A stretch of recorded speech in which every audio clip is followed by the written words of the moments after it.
देश में पार्टियां आएंगी जाएंगी, नेता बनेंगे बिगड़ेंगे, नेता इस पार्टी का नेता उस पार्टी का, लेकिन अंत में इसका जो परिणाम है वो हम ही लोगों को झेलना है। उसकी जिंदगी बहुत आलीशान गुजर रही है, चाहे एसबीआई जानकारी दे या ना दे, चाहे सीए लागू हो या ना हो, आपको नौकरी मिले या ना मिले, भारत के किसी नेता को ज्यादा फर्क नहीं पड़ेगा। बस वो इस बात के लिए उसको फर्क पड़ता है कि मंच में मुझे उस मुद्दे को उठाना है जिस मुद्दे पे मुझे कभी काम करना ही नहीं।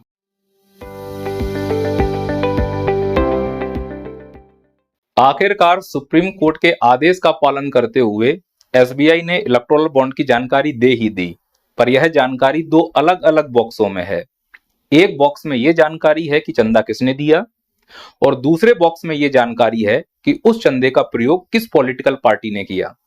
अच्छा ये होता कि अगर इलेक्टोरल बॉन्ड के सीरियल नंबर का मिलान करके ऐसी सूचना दी जाती जिससे कि हमें आसानी होती समझने में कि किसके द्वारा किस पार्टी को चंदा दिया गया।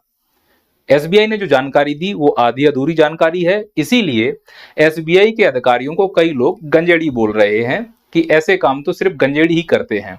सोच कर देखो, एसबीआई की नजर में ऐसे लोग कितने बड़े गधे होंगे। एसबीआई पलटकर ये बोल सकता है कि हमने आपको दो बॉक्सों में जानकारी दे दी है, अब आप घर पर बैठकर जोड़ियां मिलाते रहिए।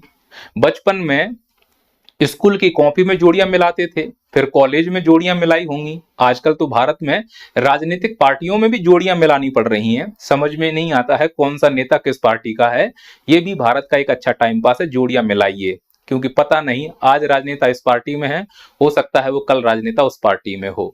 कई लोग ये भी नाराज हो सकते हैं कि हम इस इंफॉर्मेशन की जोड़ियां क्यों मिलाएं। एसबीआई के पास 2 लाख से ज्यादा का स्टाफ है, क्या एसबीआई इतना भी नहीं कर सकता? उस स्टाफ को पैसे तो हमारे टैक्स से ही मिलता है। क्या एसबीआई इतना मक्कार है? खबरदार अगर किसी ने एसबीआई को मक्कार कहा, सम्मान से नाम लो एसबीआई का। एसबीआई मक्कार नहीं है, श्रीमान मक्कार है। मक्कारी का तमगा इनका सुपरलेटिव डिग्री है। मैं श्रीमान मक्कार इसलिए बोल रहा हूं क्योंकि किसी भी बैंक में जब ऑडिट होता है तो उसमें रिकॉन्सिलेशन का एक प्रोसेस होता है। प्रतिदिन कितना आया कितना गया उसका एक अकाउंट देखना पड़ता है। अगर वो मैच नहीं होता है तो बैंक बंद नहीं होती। तो क्या जो ऑडिटर एसबीआई के ऑडिट कर रहे हैं उनको ये नहीं समझ में आया कि 16,000 करोड़ रुपए का लेन देन हो रहा है तो उसकी एक प्रॉपर बही खाता बनाया जाना चाहिए था? नहीं। क्यों नहीं बनाया? पहले बता चुके हैं, क्योंकि ये मक्कार की सुपरलेटिव डिग्री में आते हैं। तो इन मक्कारों का काम क्या है? इनका सबसे प्रिय काम होता है पैसे लेकर खाना खाना। इनका अंतिम लक्ष्य होता है खाना। कभी भी जाओ क्या कर रहे हैं? खाना खा रहे हैं। अगर इनको कोरोना के समय में भी काम करने के लिए दिया जाए तो घर पर भी वो यही काम करेंगे। एसबीआई के कर्मचारियों का प्रमुख उद्देश्य लंच करना है। अगर वो इस पर फोकस नहीं करते तो डेटा बड़ी आसानी से उपलब्ध कराया जा सकता था। पूरा ध्यान खाने पर है तो डेटा कहां से उपलब्ध कराया जा सके।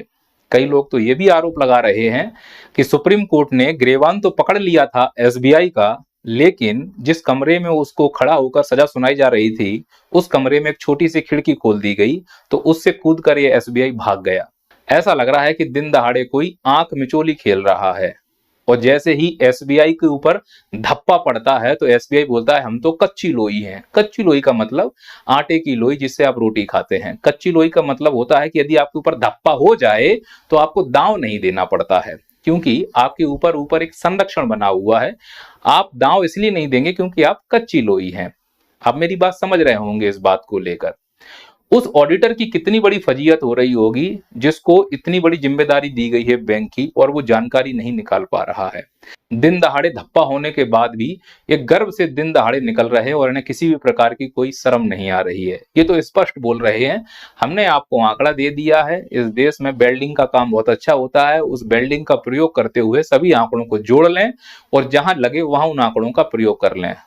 एसबीआई तो ये मानता है कि भारत के लोगों का और काम भी क्या है, इतने फ्री रहते हैं। देखो किसानों को कितने फ्री हैं, अपना खेती बाड़ी का काम छोड़कर आंदोलन में लगे हुए हैं। जिस देश में किसान किसानी छोड़कर आंदोलन में लगा हुआ हो उस देश का आदमी कितना फ्री है। तो वहां डेटा मिलाकर क्यों दिया जाए? अलग अलग डेटा देंगे, तुम आराम से घर पर महकर मिलाते रहना। जिस देश में छात्र लाठी खाने के लिए आंदोलन करता हो, ये मध्य प्रदेश में पटवारी घोटाले के आंदोलन की बात है, जिस देश का छात्र इतना फ्री है कि वो दिन रात आंदोलन कर रहा है, उस देश में जो डेटा अलग अलग दिए गए हैं, मिलाने में दिक्कत क्या है? रैलियों में खड़े होने के लिए हमारे पास टाइम है, भंडारे में जाने के लिए हमारे पास टाइम है, क्रिकेट मैच देखने के लिए हमारे पास टाइम है, पूरा पूरा दिन बिता देते हैं। तो उस देश में डेटा को एक साथ देने की क्या जरूरत है? सरकार बोल रही थी कि हम वर्ल्ड बैंक से काला धन लाएंगे, हम वो जानकारियां निकाल कर लेकर आएंगे एक साथ कि पूरे भारत को मालूम चल जाएगा किसके पास कितना काला धन है। और उससे बड़ा दुर्भाग्य यह है कि भारत में डिजिटल इंडिया चल रहा है, यानी कि सब चीज डिजिटलाइजेशन हो चुका है। तो जो सरकारें वर्ल्ड बैंक से जानकारी लेकर आने वाली थी, जिस देश में डिजिटल इंडिया प्रोग्राम चल रहा है, जिस देश में फाइनेंस मिनिस्ट्री ये कह रही है कि इलेक्टोरल बॉन्ड की जो लेन देन हो रहा है उसमें एसबीआई इतना दक्ष है कि जब भी जरूरत पड़ेगी एसबीआई तुरंत एक झटके में जानकारी दे देगी कि किसको कितना पैसा दिया गया है और किसने कितना पैसा कैश किया है। आज वही एसबीआई आंकड़े देने में झिझक रही है। वही सरकार जो वर्ल्ड बैंक से पूरी जानकारी निकालने की बातें को दम भरते हैं, वो एसबीआई से जानकारी निकालने में सक्षम है। जो सरकारें डिजिटल इंडिया मजबूत होने का दम भरते हैं, वो सरकारें देख लें कि कैसे एसबीआई आंकड़ों को भी इकट्ठा नहीं कर पा रही है। इसका परिणाम क्या होगा? इसका परिणाम होगा बैंकों के प्रति हमारा विश्वास कम हो जाना। इस बैंकों के प्रति विश्वास कम होने से बैंक डूबने लगते हैं, जैसे कि पीएमसी बैंक डूबा, जैसे कि पेटीएम डूब रहा है, जैसे कि यूको बैंक अभी चर्चा में है। हमें यह समझना होगा एसबीआई इस भारत का सबसे विश्वसनीय बैंक है। एसबीआई मक्कार है, लेकिन अभी भी हमारा उस पर विश्वास बना हुआ है। लोग सबसे ज्यादा खाता एसबीआई में इसलिए खुलवाते हैं। और अगर इस प्रकार की कार्य प्रणाली एसबीआई करेगी तो बैंकों के प्रति हमारा कितना विश्वास खत्म हो जाएगा, ये अर्थव्यवस्था चरमरा जाएगी। किसी भी कार्य प्रणाली में जो नियम कानून है, अगर उनको तोड़कर नए नियम थोपे जाएंगे, किसी को बचाने का प्रयास किया जाएगा, तो फिर इन संस्थाओं से हमारा भरोसा उठ जाएगा। और भरोसा उठा है, एसबीआई के शेयर धड़ल्ले से नीचे गिरे हैं, ये सबने देखा है। सुप्रीम कोर्ट में मुझे पूरा भरोसा है और इस प्रणाली पर मुझे पूरा भरोसा है, संविधान पे मुझे पूरा भरोसा है, सरकार पे मुझे पूरा भरोसा है कि जो निर्णय आएगा वो जनता के हित में होगा, लोकतंत्र के हित में होगा। किसी भी प्रकार से जनता अपने सिस्टम से विश्वास नहीं खोएगी। जनता को हर एक संस्था में विश्वास रहेगा, क्योंकि अगर जनता ने सिस्टम से विश्वास खो दिया तो फिर इस देश में लोकतंत्र नाम मात्र का रह जाएगा। देश में पार्टियां आएंगी जाएंगी, नेता बनेंगे बिगड़ेंगे, नेता इस पार्टी का, नेता उस पार्टी का, लेकिन अंत में इसका जो परिणाम है वो हम ही लोगों को झेलना है। क्योंकि नेता जो पैसा कमाता है उस पैसे से वो अपने बच्चों को विदेश पढ़ा रहा है, उस पैसे से बड़े बड़े रिजॉर्ट बनवा रहा है, बड़े बड़े महल बनवा रहा है। उसकी जिंदगी बहुत आलीशान गुजर रही है। उसको टिकट मिले, चुनाव लड़े ना लड़े, इस पार्टी में रहे उस पार्टी में रहे, उसको कोई तकलीफ नहीं है। चाहे एसबीआई जानकारी दे या ना दे, चाहे सीए लागू हो या ना हो, आपको नौकरी मिले या ना मिले, भारत के किसी नेता को ज्यादा फर्क नहीं पड़ेगा। बस वो इस बात के लिए उसको फर्क पड़ता है कि मंच में मुझे उस मुद्दे को उठाना है जिस मुद्दे पे मुझे कभी काम करना ही नहीं। क्योंकि जब वो बात करता है कोई नेता कि हम रोजगार देंगे, तो इसका मतलब है अपने बेटे को, अपने बेटियों को। जब वो बोलता है कि हम गरीबी दूर करेंगे, तो इसका मतलब है अपने बेटे बेटियों के, अपने परिवार की, अपने चमचों की।